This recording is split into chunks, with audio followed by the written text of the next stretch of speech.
About 2300 years ago, India got united as one nation under Chandragupta Maurya. After he successfully defended India from Greek invaders, the Indians and Greeks started having relations as neighboring political powers. Megasthenes, a Greek diplomat who traveled across India, narrates his view and experiences in India and that are recorded in his book Indica.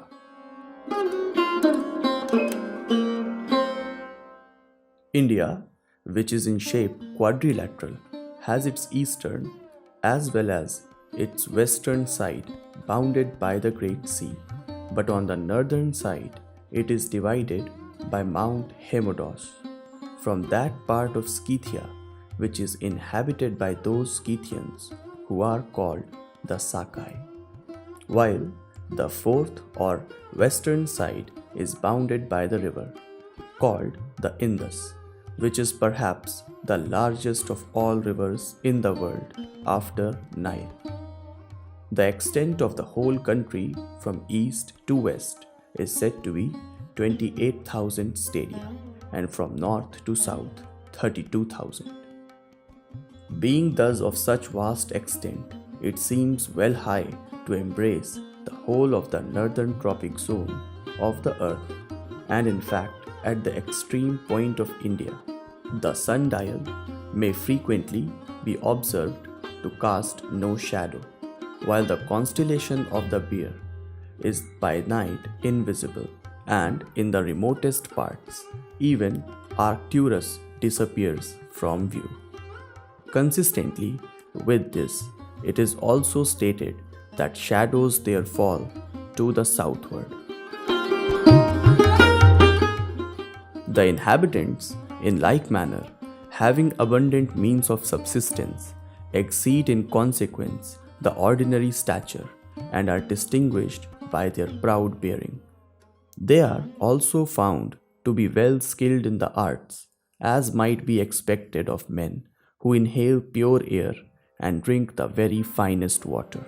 And while the soil bears on its surface all kinds of fruits which are known to cultivation, it has also underground numerous veins of all sorts of metals, for it contains much gold and silver, and copper and iron in no small quantity, and even tie and other metals, which are employed in making articles of use and ornament, as well as the implements and accoutrements of war. For since there is a double rainfall in the course of each year, one in the winter season when the sowing of wheat takes place as in other countries, and the second at the time of the summer solstice, which is the proper season for sowing rice and posporu, as well as sesamum and millet. The inhabitants of India always gather in two harvests annually, and even should one of the sowing prove more or less abortive, they are always sure of the other crop. The fruits, moreover, of the spontaneous growth and the roots which grow in the marshy places and are of varied sweetness afford abundant subsistence for men.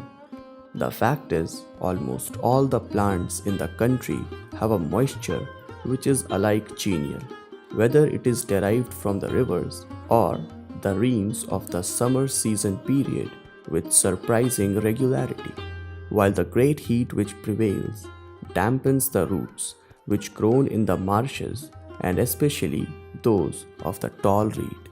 But further, there are usages observed by the Indians which contribute to prevent occurrence of famine among them.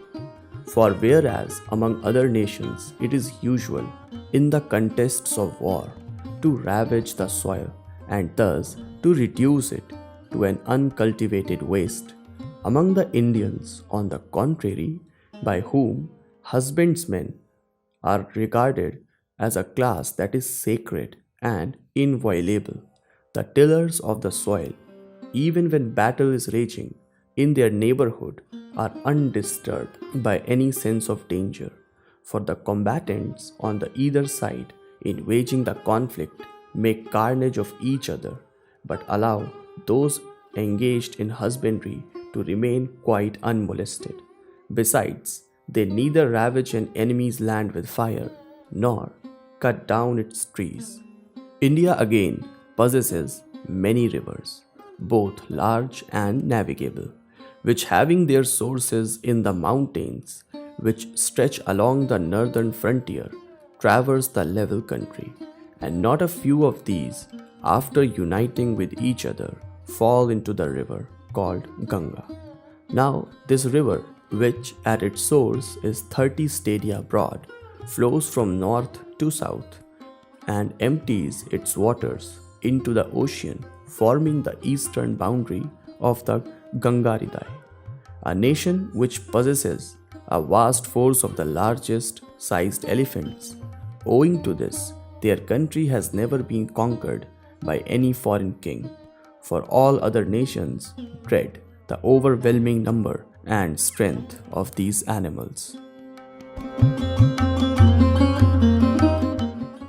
The whole population of India is divided into 7 castes, of which the first is formed by the collective body of the Brahmins, which in number are lesser than others but supreme in point of dignity over other classes.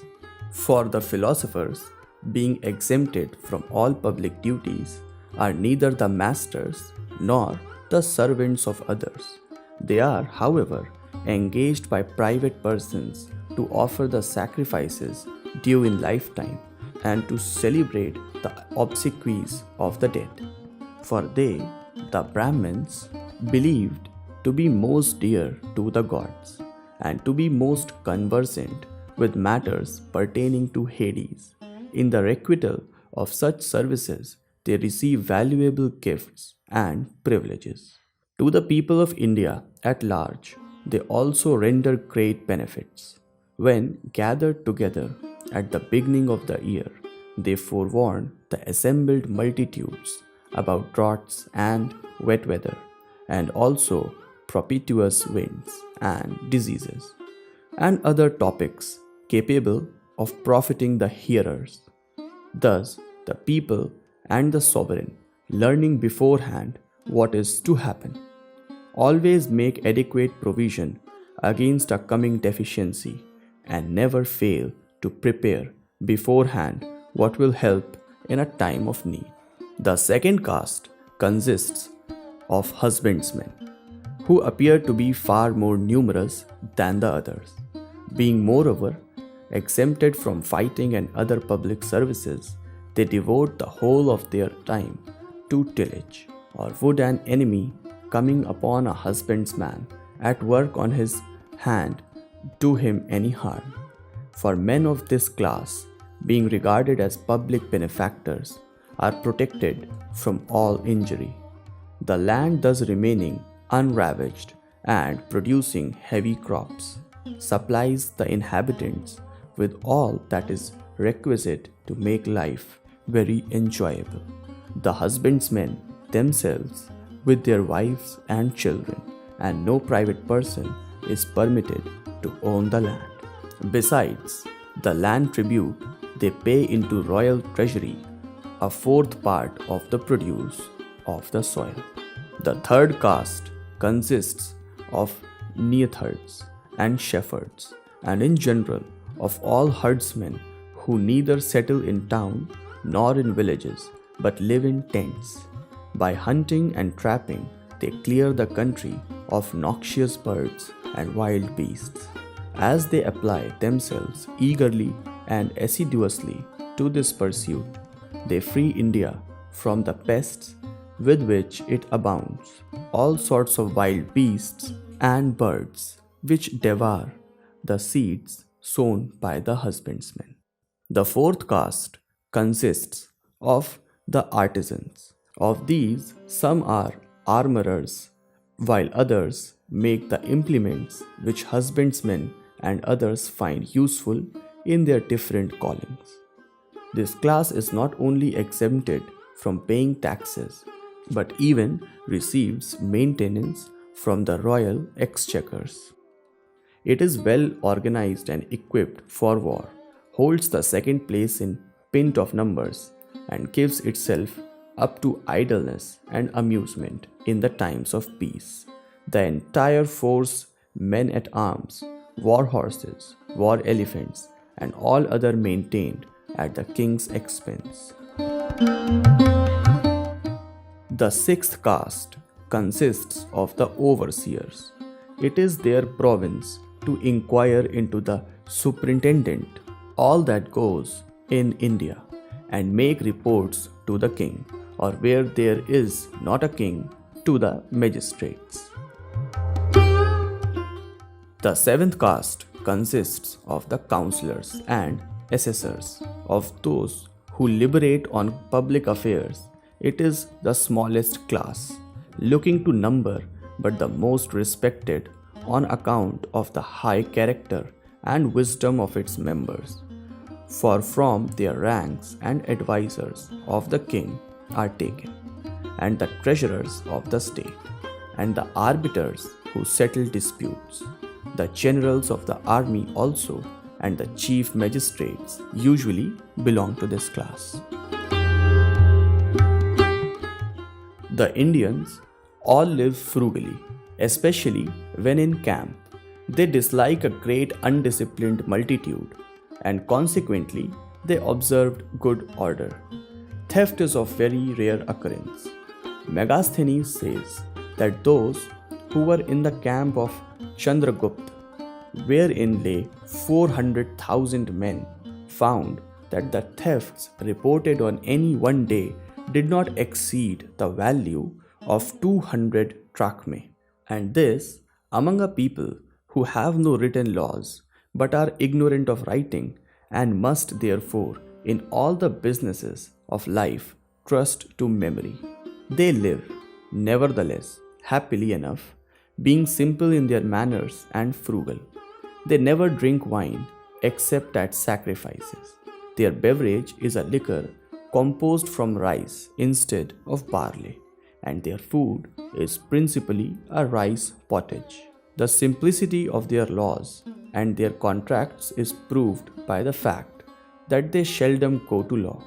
They have no suits about pledges or deposits, nor do they require either seals or witnesses, but make their deposits and confine in each other. Their houses and property they generally leave unguarded. These things indicate that they do which one cannot approve.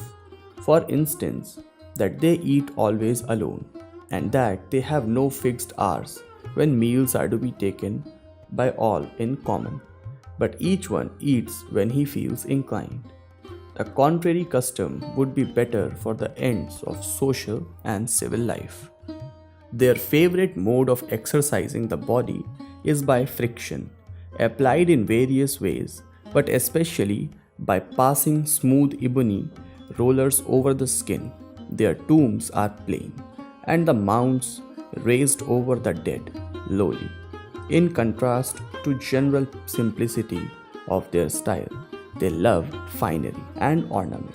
Their robes are worked in gold and ornamented with precious stones.